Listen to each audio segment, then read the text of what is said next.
right now, there are 131 active deep underground military bases in the United States. There's 1,477 of them worldwide. Each one has an average cost of $17 to $19 billion.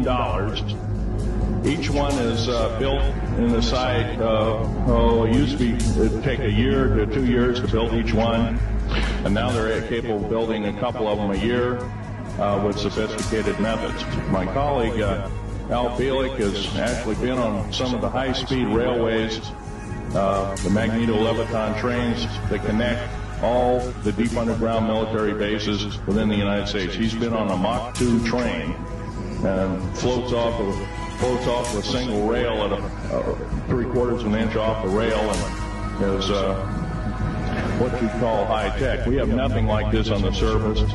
Groom Lake is where the infamous Area 51, S4, S2, a CIA base. It was originally a bombing range, a nuclear test site. It was later become the most secret base in the United States. It employs over 18,000 workers who work in shifts of 12 hours at a whack. Most of them work in the cover of darkness, like us. We built out 9 underground military bases there, each with an average capacity capable of basically a city underground, roughly 4¼ cubic miles hollowed out underground. They have boring machines, for instance. They don't bore, they literally vitrify and melt the rock, deflagrate the rock. It's a very sophisticated laser melting and deflagrating system.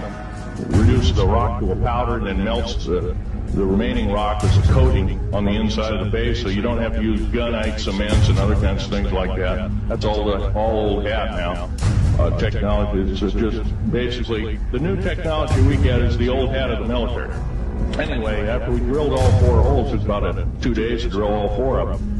And when you build an underground base, you drill 4 basic holes, and you build, call stopes or cross-member holes across, and you use blasting equipment, special blasting equipment by the analyzation of the rock formation.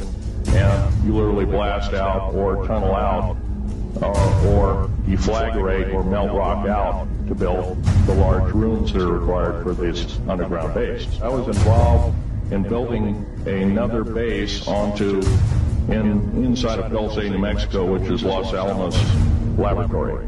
It's a biological laboratory. On the southwest part of the Archuleta Mesa, we built an underground facility, a better part of 3 cubic miles hollowed out underground. Then to the southwest of that, we were in the process of the early stages of building. We drilled 4 large tunnel-like holes. Some of them ran 2.5 miles under the surface. Number of